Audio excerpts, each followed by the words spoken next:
John chapter 13, washing his disciples' feet.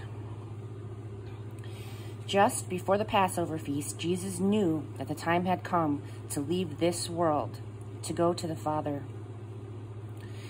Having loved his dear companions, he continued to love them right to the end. It was supper time. The devil by now had Judas, son of Simon the Iscariot, firmly in his grip, all set for the betrayal. Jesus knew that the Father had put him in complete charge of everything, that he came from God and was on his way back to God. So he got up from the supper table, set aside his robe, and put on an apron.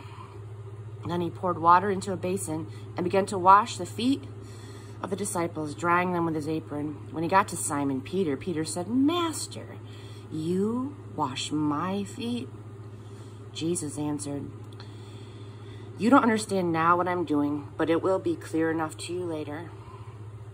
Peter persisted, "You're not going to wash my feet, ever." And Jesus said, "If I don't wash you, then you cannot be part of what I'm doing." "Master," said Peter, "not only my feet then, wash my hands, wash my head." Jesus said, Peter, if you've had a bath in the morning, you only need your feet washed now, and you're clean from head to toe. My concern, you understand, is holiness, not hygiene. So now you're clean. But not every one of you. He knew who was betraying him. That's why he said, not every one of you.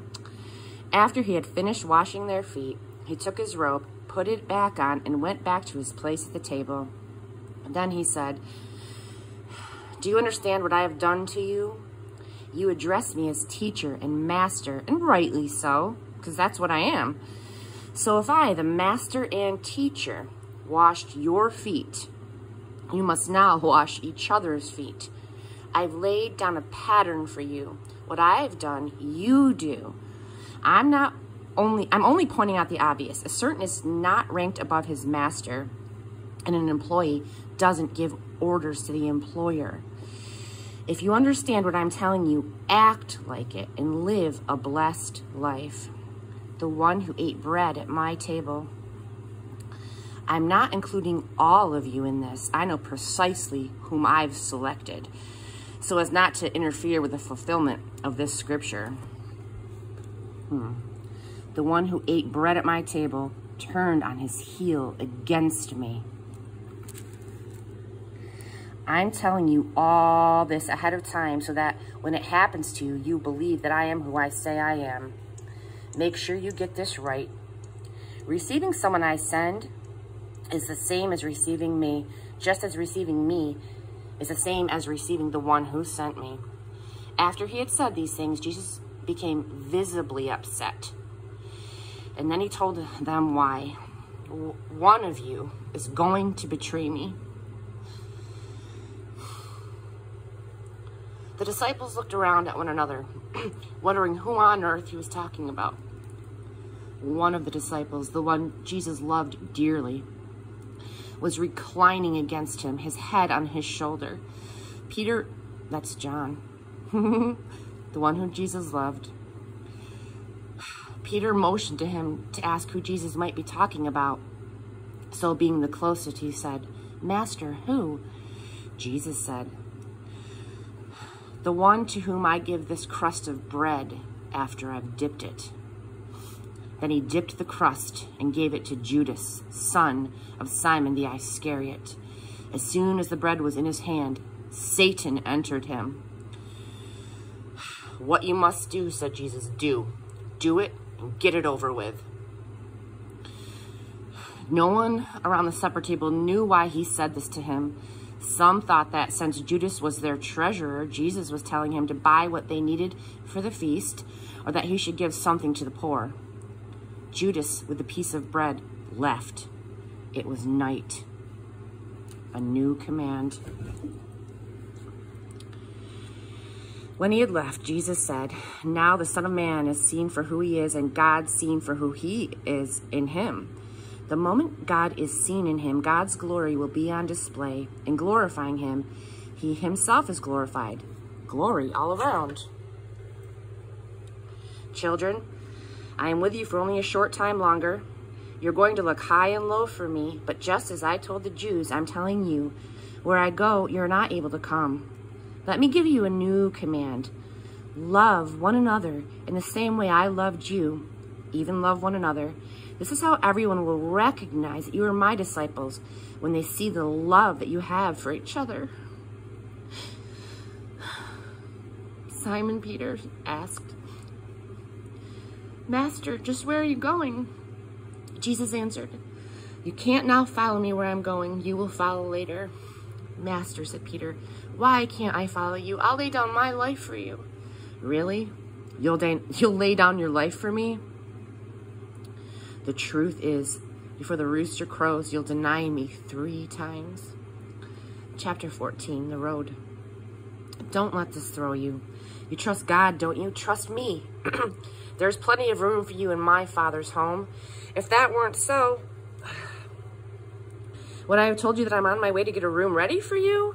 And if I'm on my way to get your room ready, I'll come back and get you so that you can live where I live. And you already know the road I'm taking. Thomas said, Master, we have no idea where you're going.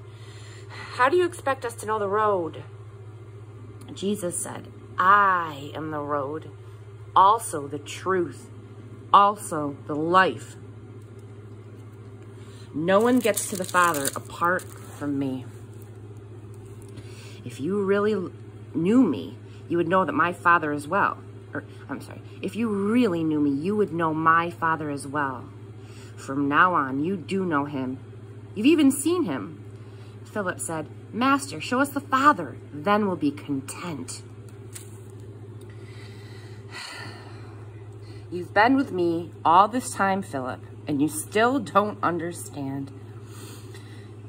To see me is to see the Father. So how can you ask, where's the Father? Don't you believe that I am in the Father and the Father is in me? The words that I speak to you are not mere words. I don't just make them up on my own. The Father who resides in me crafts each word into a divine act. Believe me, I am in my Father and my Father is in me. If you can't believe that, believe what you see, these works. The person who trusts me will not only do what I'm doing, but even greater things, because I, on my way to the Father, am giving you the same work to do that I've been doing. You can count on it. From now on, whatever you request along the lines of who I am and what I'm doing, I'll do it. That's how the Father will be seen for who he is in the Son. I mean it. Whatever you request in this way, I will do. The Spirit of truth. If you love me, show it by doing what I've told you. I will talk to the Father and he'll provide you another friend so that you'll always have someone with you. This friend is the Spirit of truth. The godless world can't take him in because it doesn't have eyes to see him, doesn't know what to look for, but you know him already because he has been staying with you and will even be in you. I will not leave you orphaned. I'm coming back in just a little while the world will no longer see me, but you're going to see me because I am alive and you're about to come alive. At that moment, you will know absolutely that I'm in my Father and you're in me and I'm in you. The person who knows my commandments and keeps them, that's who loves me. And the person who loves me will be loved by my Father, and I will love him and make myself plain to him. Judas, not Iscariot, said, Master, why is it that you're about to make yourself plain to us, but not to the world? Because a loveless world, said Jesus, is a sightless world. If anyone loves me, he will carefully keep my word, and my Father will love him. We'll move right into the neighborhood. Not loving me means not keeping my words. The message you are hearing isn't mine. It's the message of the Father who sent me.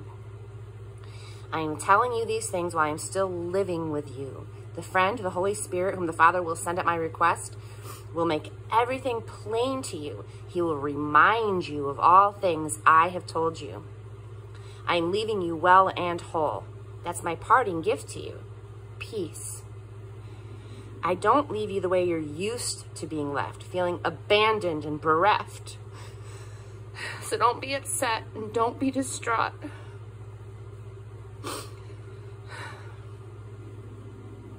You've heard me tell you, I'm going away and I'm coming back. If you loved me, you would be glad that I'm on my way to the Father, because the Father is the goal and the purpose of my life. I've told you this ahead of time before it happens, so that when it does happen, the confirmation will deepen your belief in me. I'm not talking with you much more like, I'm not talking with you much more like this because the chief of this godless world is about to attack. Satan. But don't worry. He has nothing on me, no claim on me. But so the world might know how thoroughly I love the Father, I am carrying out my Father's instructions right down to the last detail. Get up, let's go. It's time to leave here. The Vine and the Branches, chapter 15. I am the real vine, and my Father is the farmer. He cuts off every branch of me that doesn't bear grapes. And every branch that is grape-bearing, he prunes back so that it will bear even more. You are already pruned back by the message that I have spoken. Live in me. Make your home in me, just as I do in you. In the same way that a branch cannot bear grapes by itself, but only by being joined to the vine, you cannot bear fruit unless you are joined with me. I am the vine, you are the branches. When you're joined with me and I with you, the relation intimate and organic, the harvest is sure to be abundant. Separated, you cannot produce a thing. Anyone who separates from me is dead wood, gathered up and thrown on the bonfire. But if you make yourselves at home with me and my words are at home in you, you can be sure that whatever you ask will be listened to and acted upon. This is how my Father shows who he is. When you produce grapes, when you mature as my disciples. I've loved you the way that my Father has loved me. Make yourself at home in my love. If you keep my commands, you will remain intimately at home in my love. That's what I've done. Kept my Father's commands and made myself at home in his love. I've told you these things for a purpose, that my joy might be your joy, and your joy wholly mature. This is my command. Love one another the way that I loved you. This is the very best way to live. This is the very best way to love. Put your life on the line for your friends. Put your life on the line for your friends. You are my friends when you do the things that I command you.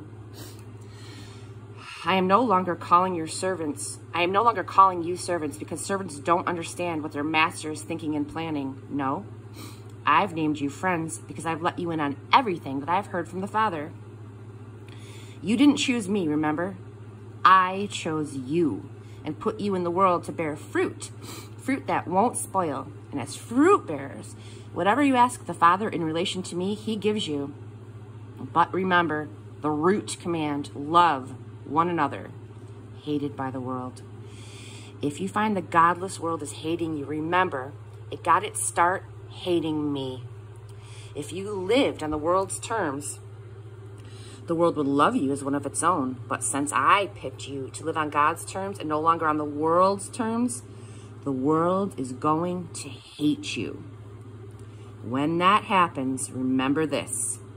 Servants don't get better treatment than their masters. If they beat on me, they will certainly beat on you. If they did what I told them, they will do what you tell them. They are going to do all of these things to you because of the way they treated me, because they don't know the one who sent me. If I hadn't come and told them all this in plain language, it wouldn't be so bad. As it is, they have no excuse. Hate me, hate my Father. It's all the same. If I hadn't done what I have done among them, works no one has ever done, they wouldn't be to blame. But they saw the God signs and hated anyway.